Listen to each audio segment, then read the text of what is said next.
Alberta just paid $200 billion into federal transfers since 1980, and according to recent polling data published by Ledger, 58% of Albertans now say their relationship with Canada is deteriorating, with 28% openly supporting a separation referendum. This isn't some fringe movement anymore. This is the economic powerhouse of Canada, responsible for over 60% of the country's oil production and generating $330 billion annually, now seriously questioning whether staying in the Confederation makes economic sense. And what's shocking is this didn't happen overnight. This is decades of accumulated frustration, policy conflicts, and what Western Canadians call systemic neglect by Ottawa, reaching a breaking point that nobody in global markets saw coming.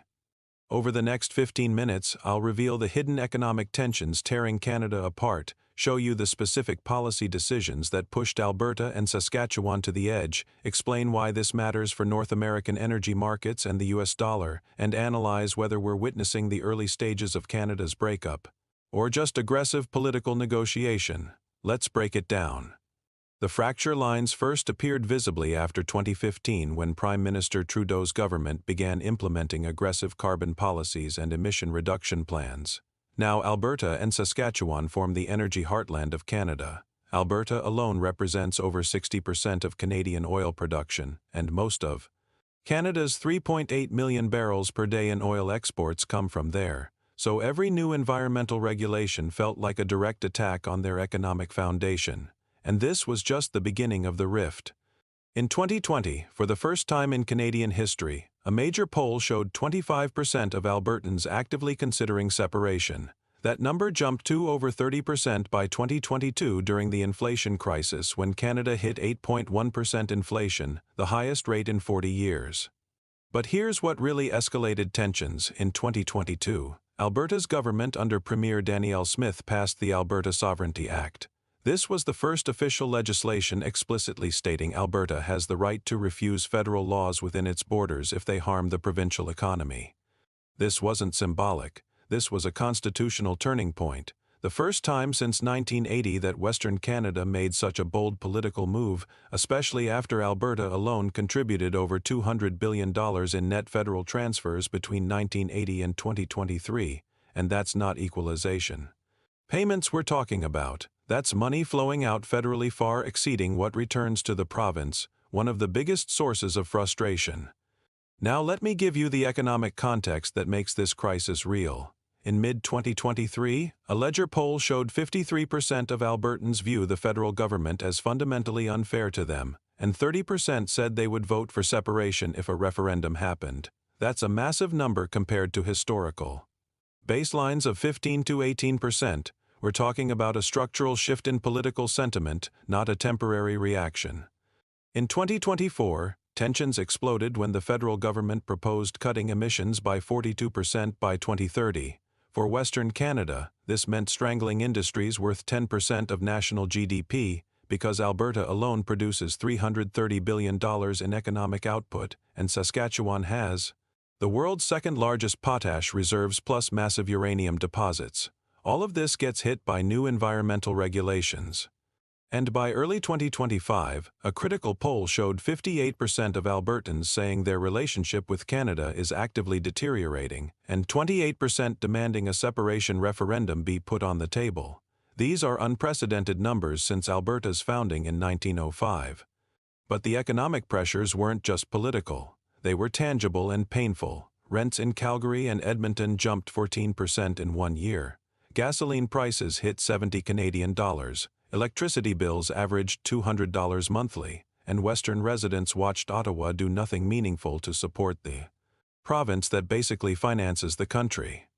Before we dive into Saskatchewan and the broader regional crisis, if you're finding this geopolitical and economic breakdown valuable and want daily analysis of financial markets, policy shifts, and economic crises that actually move markets, hit that subscribe button right now. We're building a community of informed investors who understand the macro forces shaping North America, and your support helps us continue this level of research.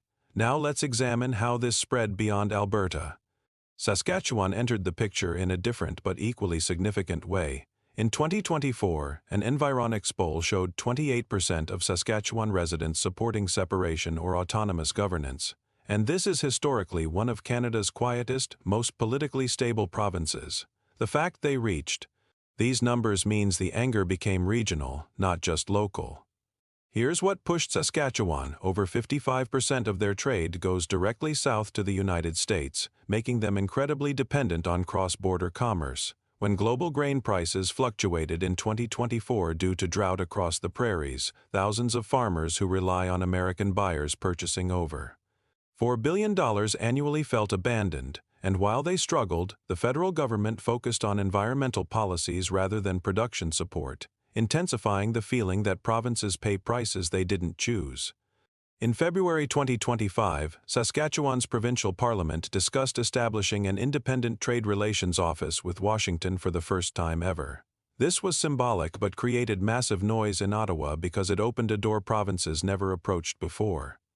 British Columbia added another layer of complexity. The province splits politically between the coastal regions favoring green policies and environmental taxes versus the interior dependent on forestry, mining, and energy, all damaged by pipeline project cancellations like the Northern Gateway project, permanently killed in 2016.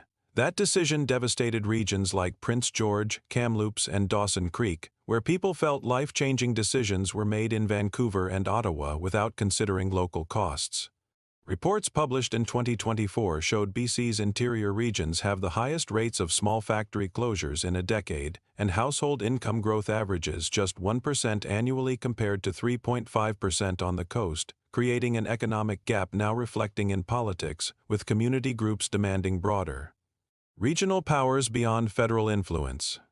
Manitoba entered differently. From 2023 to 2025, it recorded some of Canada's highest food price increases, with average grocery bills in Winnipeg rising 19% over just 2 years. Yet economic growth remained weak at around 1%. This made many ask why not refocus on American markets, especially since 70% of their commercial shipments already go to America, and rail lines connecting grain to ports in Duluth, Minnesota became more important than lines within Canada itself. By mid-2025, a University of Manitoba report warned that 44 rural municipalities raised official concerns about weak federal services, with some discussing independent local administration for energy and transportation, a clear indicator that political pressure spread wider than people realized. And then Trump made comments that caught Canadian media attention.